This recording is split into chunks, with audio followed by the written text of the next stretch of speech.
por qué Jesús se encarnó. Pero vamos a orar.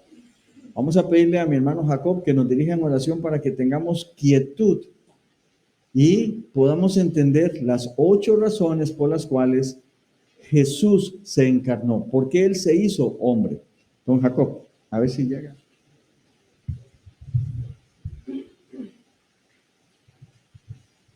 Buenos días, hermanos. Oremos.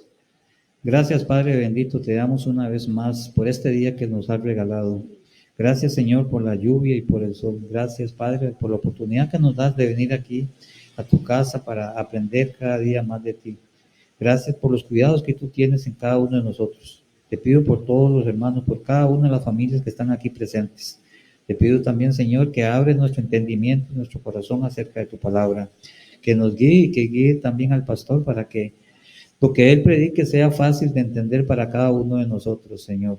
Bendiga a cada uno de mis hermanos, Padre bendito. Todo esto te lo pido en el nombre de tu Hijo Jesucristo amado. Amén. Gracias, don Jacob. Y me voy a esforzar para que sea claro porque es muy profundo. Primera razón por la cual Dios tomó forma de hombre. La primera es para revelarnos su esencia. Dios ya había manifestado que Él existe y lo hizo en la creación.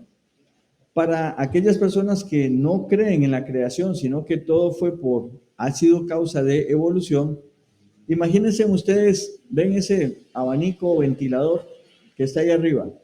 Para ellos, eso no es obra de alguien que lo diseñó y lo colocó ahí, sino que de pronto los átomos les dio la gana unirse y algunos dijeron vamos a hacer grises y vamos a dar vuelta y otros vamos a hacer motor para que todo gire. Esa es la ridiculez de creer en que todo viene por causa de una evolución. Dios se manifiesta en la creación. Yo mandé a poner un reloj allá atrás y a ninguno de ustedes se le ocurriría decir, mira, qué bárbaras esas moléculas de plástico, ¿cómo hicieron para ponerse ahí? Cuando nosotros vemos el amanecer, el atardecer, la naturaleza, la lluvia, el orden de las cosas, que siempre estamos a la misma distancia del sol, etcétera, nos damos cuenta que hay un creador, pero nunca se había manifestado la esencia de Dios. Aunque los cielos emiten palabra, Cristo es la palabra de Dios viviente. Jesús toma forma de hombre para manifestar su esencia, pero Dios tuvo que reducirse, porque ¿qué pasaría si Jesús fuera la manifestación completa y absoluta de la presencia de Dios? Moriríamos. Ni siquiera los arcángeles que sirven delante de Dios pueden mirar a Dios. Ellos están provistos de 6 alas, 2 para cubrirse, 2 para volar y 2 para taparse, porque la presencia de Dios es tan grande, es tan sublime que morirían. Por eso Jesús es la mayor revelación de Dios que el hombre podía ver. ¿De acuerdo? Vean estos pasajes. Juan 1:18. A Dios nadie le vio jamás. El unigénito Hijo que está en el seno del Padre, Él le ha dado a conocer. Jesús es la revelación de Dios. Juan 14, versículos 7 al 11. Si me conocieseis, también a mi Padre conoceríais. Y desde ahora le conocéis y le habéis visto. Felipe le dijo, Señor, muéstranos el Padre y nos basta. Poquita cosa pidió Felipe. Y nos basta. Jesús le dijo, ¿tanto tiempo hace que estoy con vosotros y no me has conocido, Felipe? El que me ha visto a mí, ha visto al Padre. ¿Cómo pues dices tú, muéstranos el Padre? ¿No crees que yo soy en el Padre y el Padre en mí? Las palabras que yo os hablo, no las hablo por mi propia cuenta, sino que el Padre que mora en mí, Él hace las obras.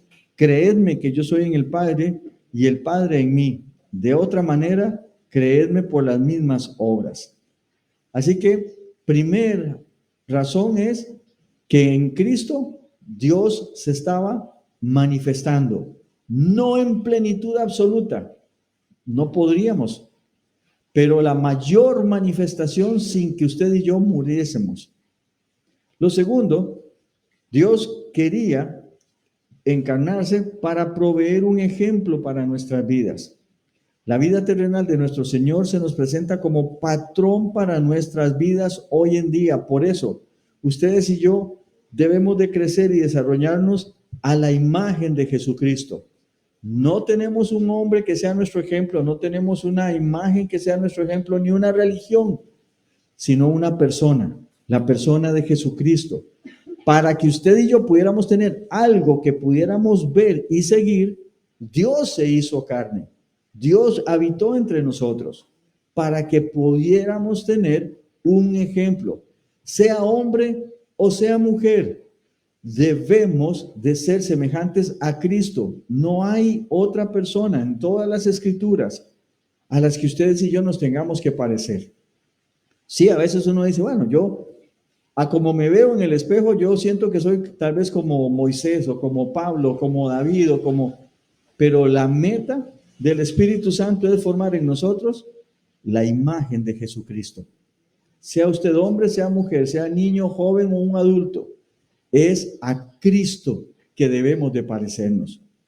Un buen momento para preguntarle, ¿a quién se parece usted? ¿A quién se parece?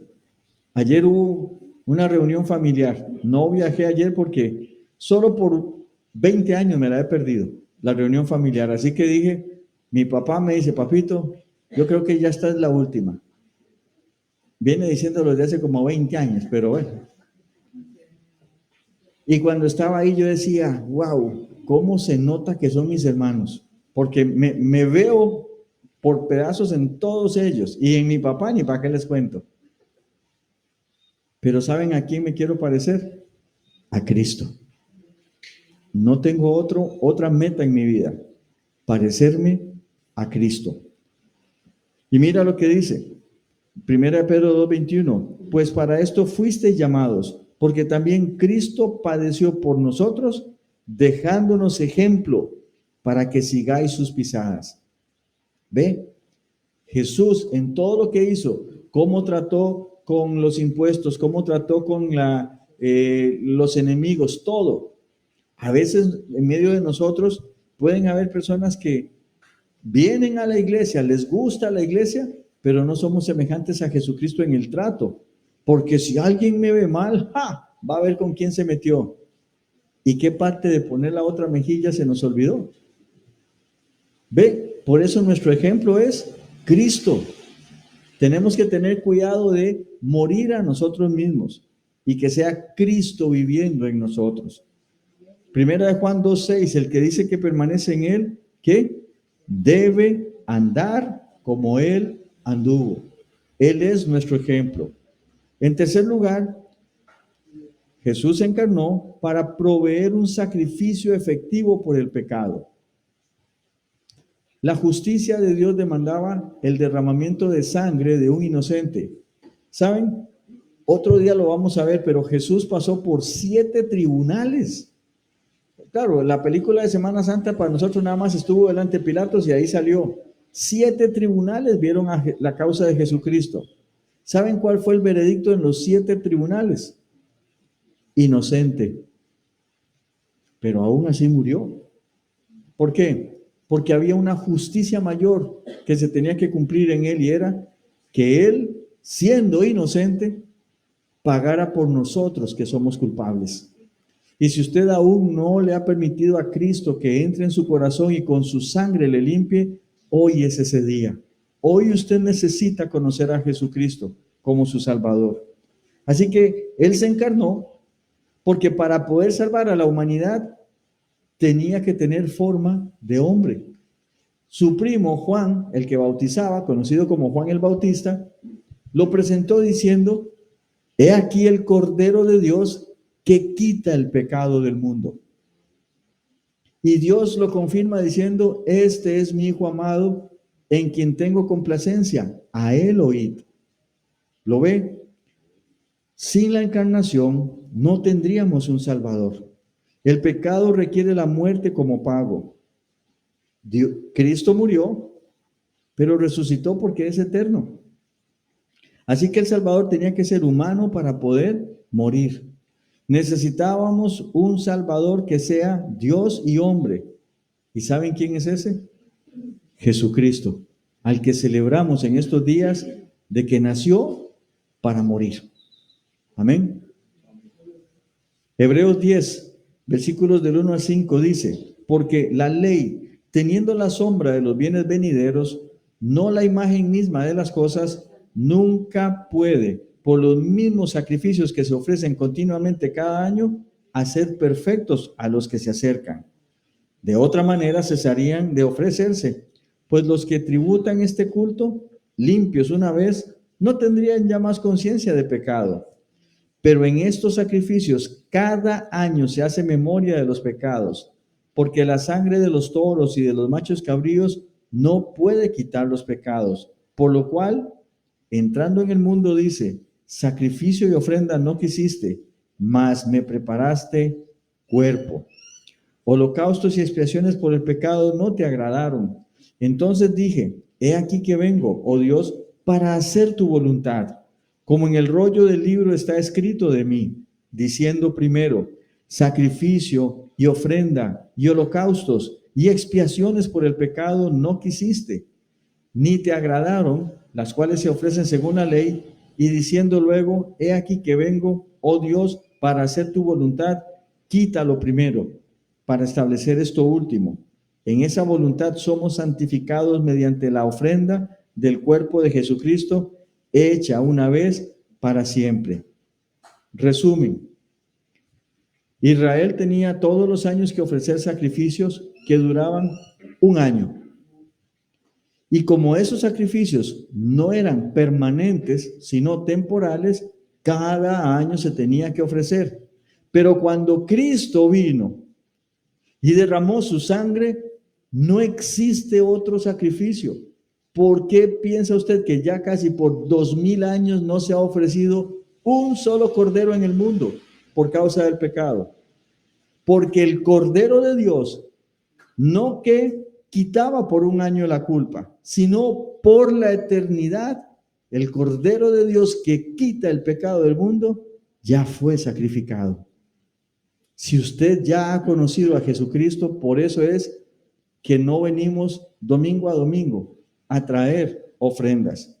Aunque no sería ninguna mala idea, porque tendría yo labor de sacerdote y de asador, de parrillero.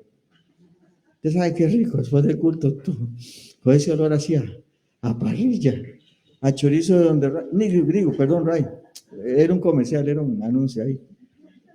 Hermanos, eso es lo que dice el texto. Los que ponen su fe en sacrificio de animales, no se les quita la culpa. El que puso su fe en Jesucristo ha sido perdonado por la eternidad. Para eso se encarnó, para poder ser un sacrificio efectivo. Pero también, ¿saben para qué? Para poder cumplir el pacto con David. Dios le había prometido a David que de uno de sus hijos sería él que reinaría sobre Israel para siempre. Si usted revisa la genealogía que Mateo provee y la que Lucas provee, en ambas vamos a ver por la línea de José o por la línea de María que Jesús tenía el derecho a ser el Hijo de Dios. Aún más, quiero que sepan esto. Los judíos todos tenían como el registro civil. Era la única nación que tenía registros de quién era el papá de quién. Pero resulta que un señor, Tito, el mariscal Tito, hijo de Calígula, yo fui al arco de triunfo que tiene en Roma y yo quería ponerle una bomba porque levantó ese arco de triunfo habiendo asesinado y destruido Jerusalén. Pero bueno, Tito entró y destruyó todo. Así que por 2000 años, los de la nación de Israel no saben quién es su familia o no pueden probar quién es su familia. ¿Cómo hacen ellos para saber de qué tribu son? Por tradición oral. El papá le dice, mira, nosotros somos de Simeón, nosotros de Neftalí, nosotros... Y ellos la llevan. De tal manera que si un judío hoy se presenta y dice, yo soy el Mesías, le tienen que pedir que pruebe que él viene de la línea de David. Están inhabilitados. ¿Saben cuál sería el único judío que se puede presentar y decir, yo soy hijo de David y lo puedo probar? Jesucristo. ¿Por qué? Porque la genealogía de él quedó preservada en Mateo y en Lucas. Es el único judío que podría presentarse y decir, yo puedo probar quiénes son mis padres y que vengo del linaje de David. Así que Jesús, hermanos,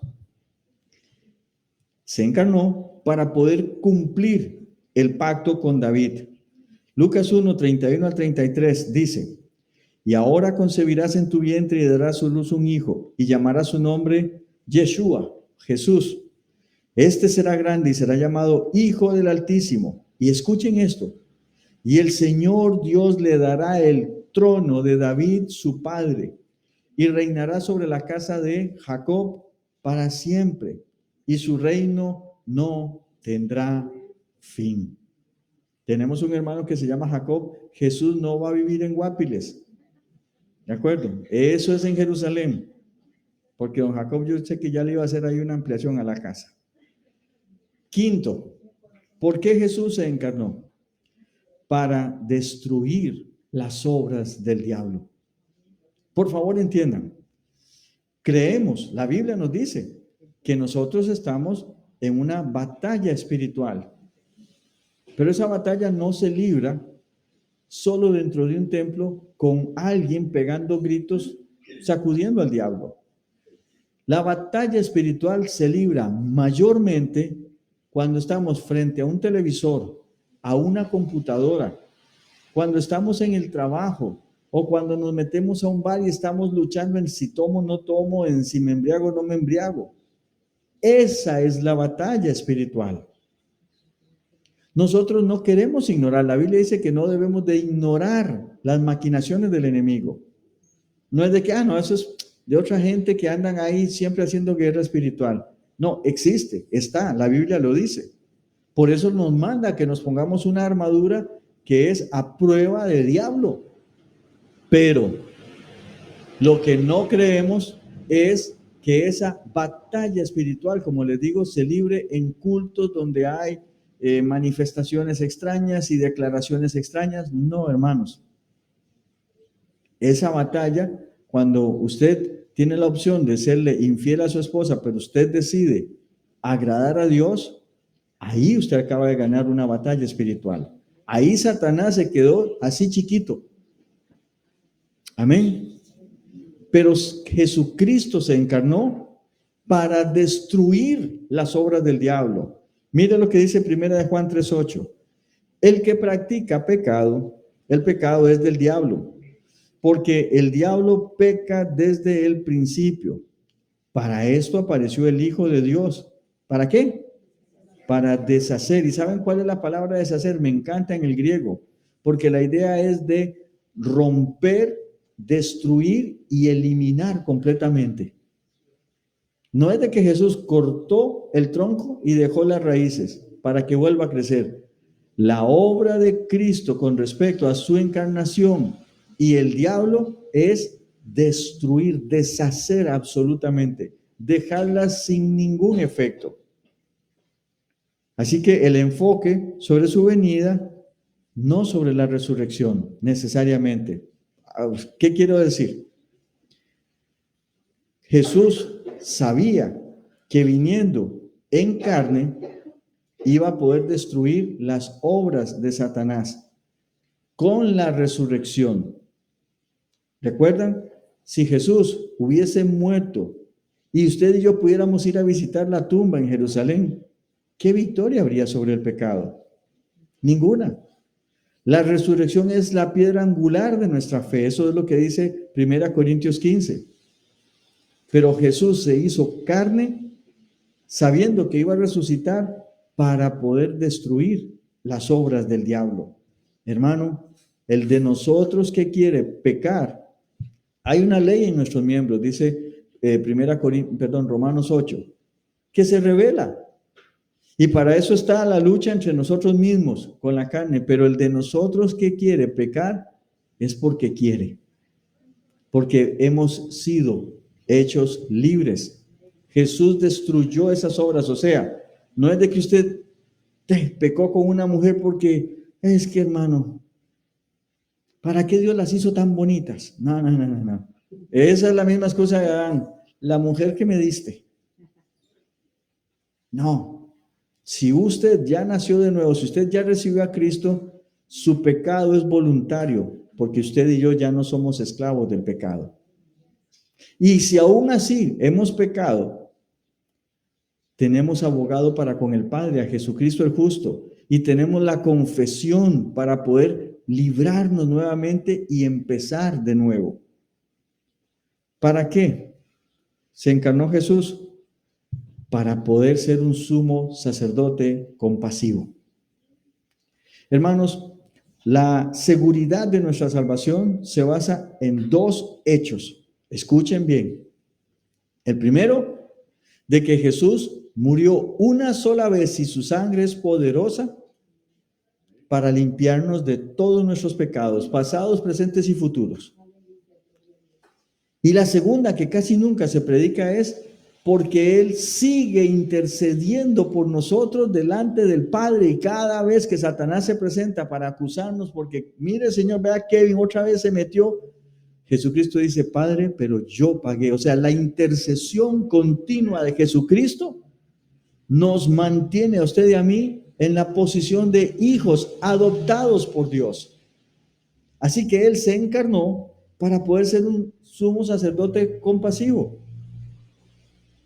A mí me hace gracia cuando nos gobierna, y no me refiero necesariamente al presidente actual que tenemos, pero que gobierna el país un millonario que nació millonario.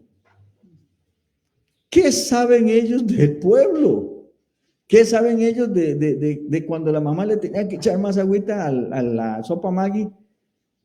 O la vaca cola de fierro, de hierro, ¿verdad? Para echarle a la leche, para que aguantara para todos en la casa. ¿Qué saben ellos de pobreza? ¿Qué saben ellos de tener que trabajar desde niño?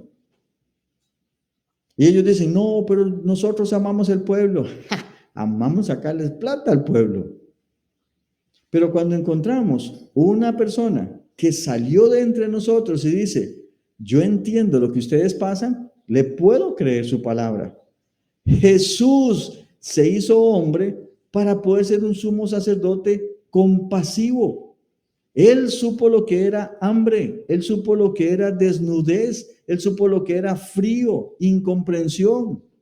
Mire, a usted lo malentienden aquí en Guásimo de Limón. Ahora imagínense a Jesús, que decían que él era hijo de prostitución, que su madre había sido una cualquiera, cuando ante los ojos de Dios María, por el contrario, fue quizás la mejor mujer que haya pisado el planeta. Nosotros sabemos quién es nuestro papá. Así se lo tiraban a Jesucristo. Y de sus hermanos, que hasta su muerte y resurrección no creían en él. Él supo lo que es todo eso que usted y yo pasamos cuando venimos a sus pies, cuando queremos seguirle a él.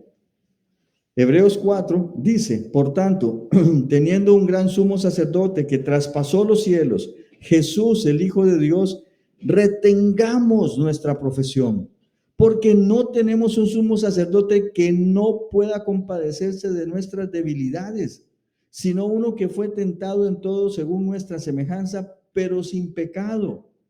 Acerquémonos, pues, confiadamente al trono de la gracia, para alcanzar misericordia y hallar gracia para el oportuno socorro.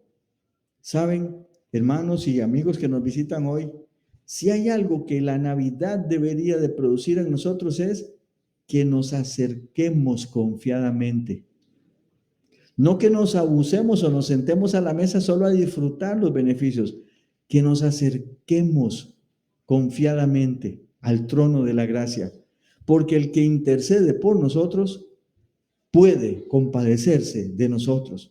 Él sabe lo que es hambre, sabe lo que es sed. Estuvo 40 días en el desierto y luego vino Satanás a probarlo. ¿Usted cree que él no entiende lo que es que nuestra carne nos esté pidiendo algo?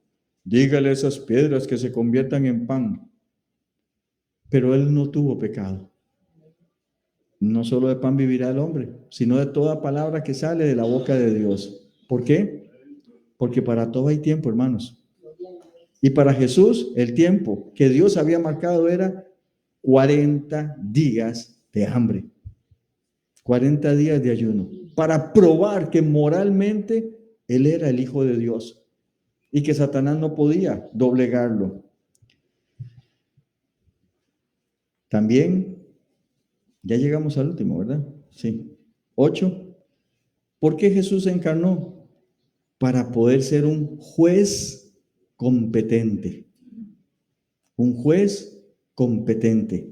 Juan 5:22 dice, porque el Padre a nadie juzga, sino que todo el juicio dio al Hijo.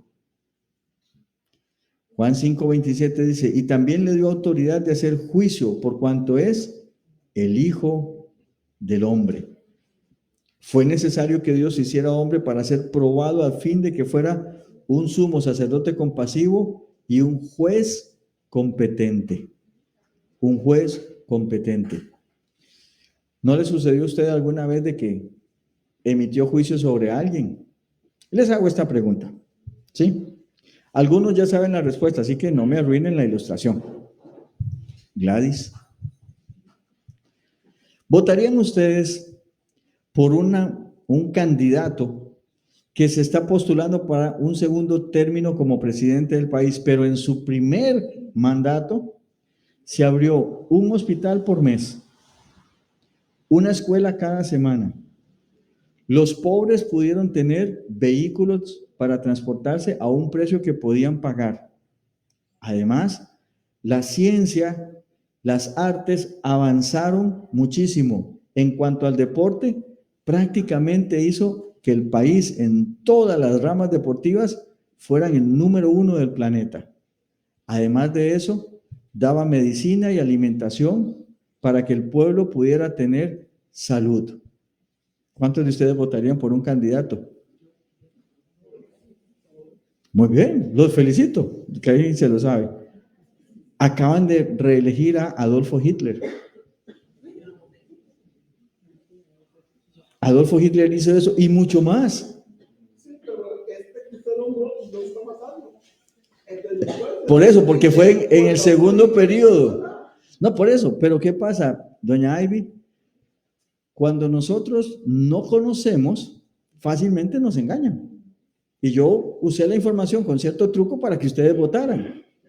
Pero cuando supieron el personaje, ¿pero qué pasa? Jesús se hace hombre, porque entonces ya ningún hombre puede decir, ah, sí, y usted me juzga a mí, pero usted no sabe lo que es que lo dejen a uno votado. Que no. Y cuando estaba en la cruz no dijo, Elí, Elí, lama sabactani.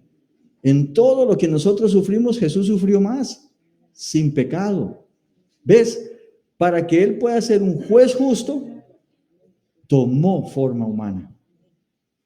Y ningún ser humano puede decirle a Dios o decirle a Jesús, usted a mí me juzga sin saber lo que yo siento, sin saber lo que yo sufro.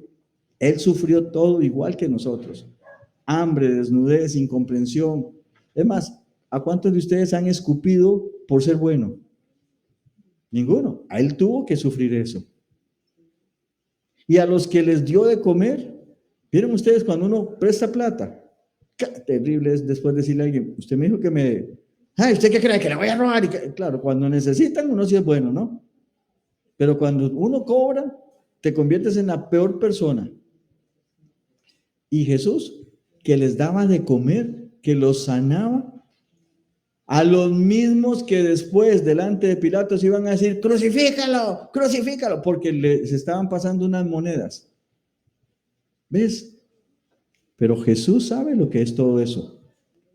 Por eso Él es un juez competente. No necesitaba, porque si es Dios, ya con solo su condición de Dios puede juzgarnos.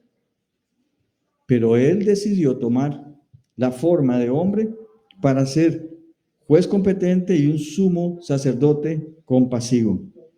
Así que la encarnación tiene muchas ramificaciones que se relacionan con nuestro conocimiento de Dios, nuestra salvación, nuestra vida diaria, nuestras necesidades urgentes y nuestro futuro. Jesús se encarnó para que verdaderamente pudiéramos saber que Él es el centro por el cual toda la historia gira. Todo lo que usted y yo podamos conocer, entender y saber, gira alrededor de la persona de Jesucristo. Y aunque usted y yo todavía no le hemos podido ver, sabemos que es un personaje histórico real. De hecho, vean ustedes lo grande que es Jesús, que estamos en el año 2025, más o menos, más o menos 7 años, porque el calendario gregoriano nos dio muchos problemas, del nacimiento de Jesús. Vea, al rechazado, al que la nación no quería, al que votaron, al que le hicieron de todo, se convierte en el punto sobre el cual está antes de Cristo y después de Cristo. Él cambió la historia, porque es un personaje también de la historia. De hecho, hay un movimiento entre los judíos, perdónenme que no me acuerdo cómo se pronuncia, pero la idea es que la nación de Israel dice, oiga caramba, nosotros estamos mal. Ellos no creen que Jesús fuera el Mesías, pero ellos dicen, no hay un judío en toda la historia, ni Moisés, ni David, ni Elías, ninguno de los grandes, que mueva tanto la historia como Jesús, y nosotros lo rechazamos. Entonces, la nación de Israel está permitiendo el turismo para ir a ver a Jesús o a ver los lugares donde vivió Jesús. La nación de Israel sienten que le deben a Jesús, no devoción como el Mesías, pero por lo menos la aceptación de que por 2000 años es el judío más predicado, más conocido, más de todo del planeta. O sea, están tratando de simpatizar al menos con el Jesús histórico. Eso nos anuncia que el fin se acerca rápidamente. Y espero que usted esté preparado. ¿Y cuál es la forma de estar preparado? No es por venir a la iglesia, aunque es bueno que usted venga a la iglesia. Es por haber sido perdonado por Jesucristo, por medio de la fe. Entender que usted es pecador y que Cristo murió derramando la sangre, su propia sangre, para el perdón de nuestros pecados. El 21 de agosto de 1987, esa sangre vino y me limpió.